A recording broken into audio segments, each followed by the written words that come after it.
Democrats hammering away at the president with a common theme in recent days. President Trump responding to all this, tweeting the Democrats' new and pathetically untrue soundbite is that we are in a constitutional crisis. But we've had a giant scam perpetrated upon our nation, a witch hunt, a treasonous hoax. Governor John Sununu, former White House Chief of Staff to President George H.W. Bush. How you doing, sir? And welcome to Monday. All right. Constitutional crisis seemed to be the phrase of the day. Go ahead and react to that. Yeah, there's two perspectives on this issue of so-called constitutional crisis. One is the factual basis of it, and it's really the most important part. What Nadler and the Democrats wanted Barr to do was to break the law and send them parts of the redacted Mueller report that are against the law for Barr to send to them. And they are using the threat of contempt to try and blackmail them into sending something that would break the law. You have to be really dumb. Nadler and Pelosi have to be really dumb if they think any serious federal court will support a contempt effort to get at the Attorney General based on urging him to break the law. No federal court is going to force him to break the law. But there's a political side to this. And I think the president and the Republicans are making a mistake if they think the right response to this phony constitutional crisis call is to just talk about the economy. I think they should be focusing on the fact that the Democrats are trying to make somebody break the law. The American public understands that much more than they do just saying that the Democrats are just trying to raise the level of noise. You were listening to Catherine Harris's report there a moment ago, right? What Lindsey Graham is up to. What do you think? What do you think is behind the curtain here, Governor? Well, I think what's behind the curtain is starting with the FISA court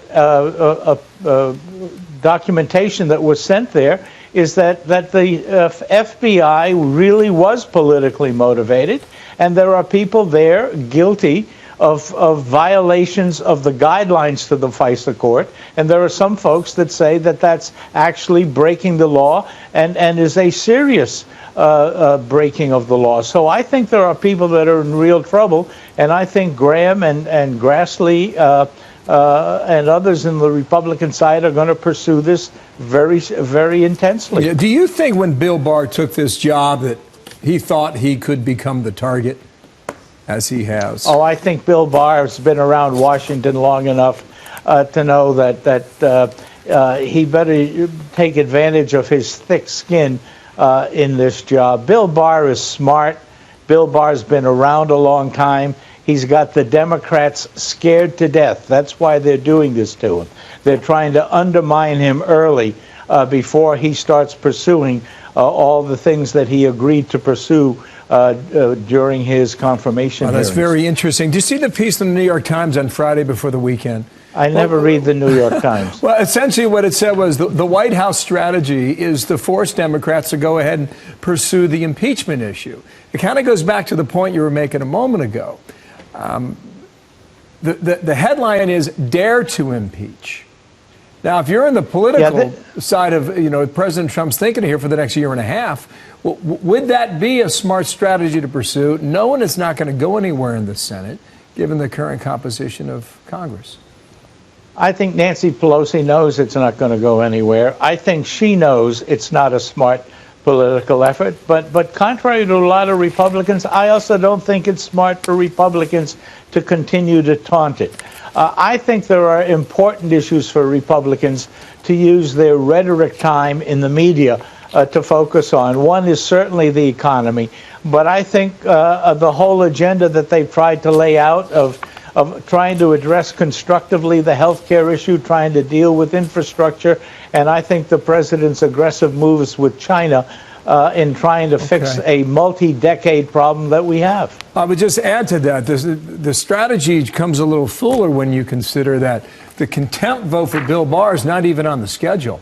It has been punted at least a month down the road and possibly beyond. Just last comment on that, we got to roll. I think the contempt vote would be dumber than the impeachment. Wow. How come?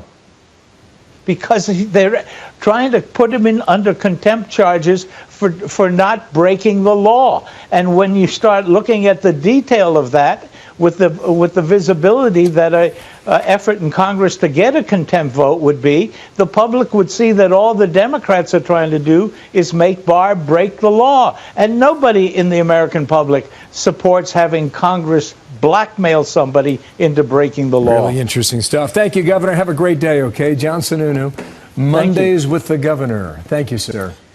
Freshman Congresswoman Rashida Tlaib slammed by Republicans over new remarks that she has made on the Holocaust.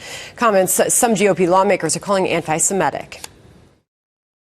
There's a kind of a calming feeling, I always tell folks, when I think of the Holocaust and the tragedy of the Holocaust and the fact that it was my ancestors, Palestinians, who lost their land and some lost their lives. All of it was in the name of trying to create a safe haven for Jews.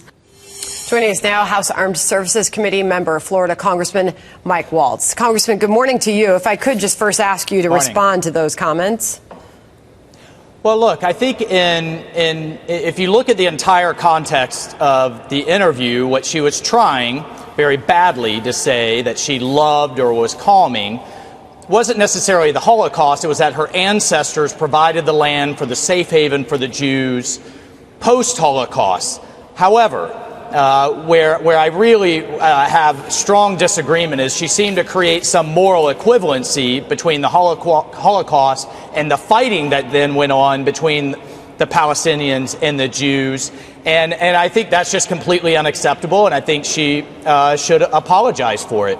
And if people are being, if her comments are perceived as anti-Semitic, then she should clarify and again should apologize. So, look, I think at the end of the day, the reality is that the Palestinians and the surrounding Arab nations have been fighting and trying to destroy the nation of Israel for the last 50, 60, 70 years. And that's what needs to be fully acknowledged, and that's what we need to move past.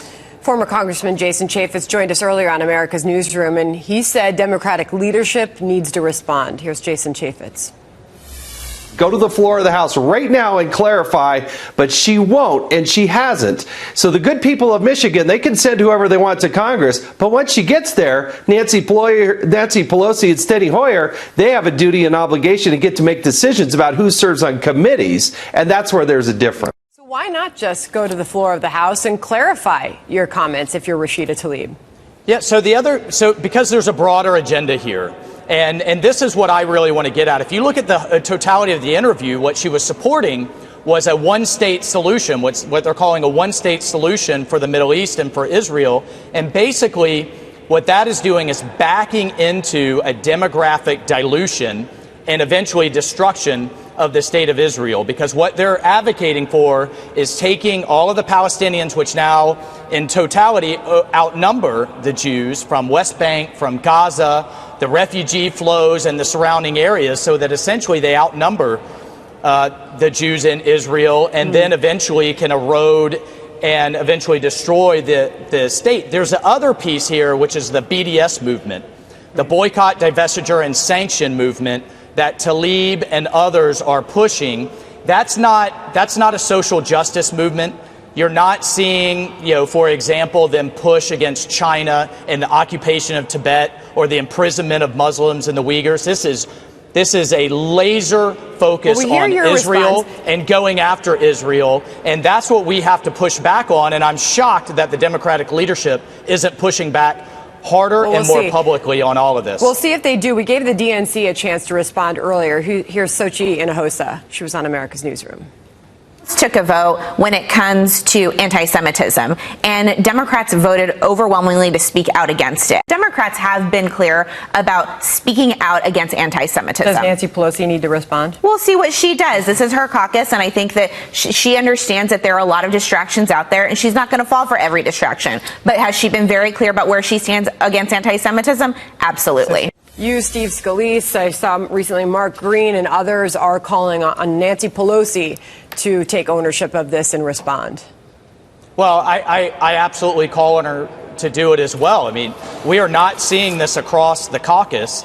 And again, there are these underlying movements that you're seeing portions of the Democratic caucus backing. I mean, if you look on what's happening on college campuses and the Students' Justice in Palestine, which has clear ties into Hamas. This isn't about social justice on campus. This isn't about social justice in the Middle East. This is about taking down our greatest ally in the Middle East, Israel. It's underlying policies that Nancy Pelosi needs to call out and to press her caucus on. Running out of time. It's likely to continue. We'll see where all this goes. We'll see if she comes out in further response of her comments, as well as leadership in the House. Appreciate your time this morning, Congressman Walz. Thanks so much.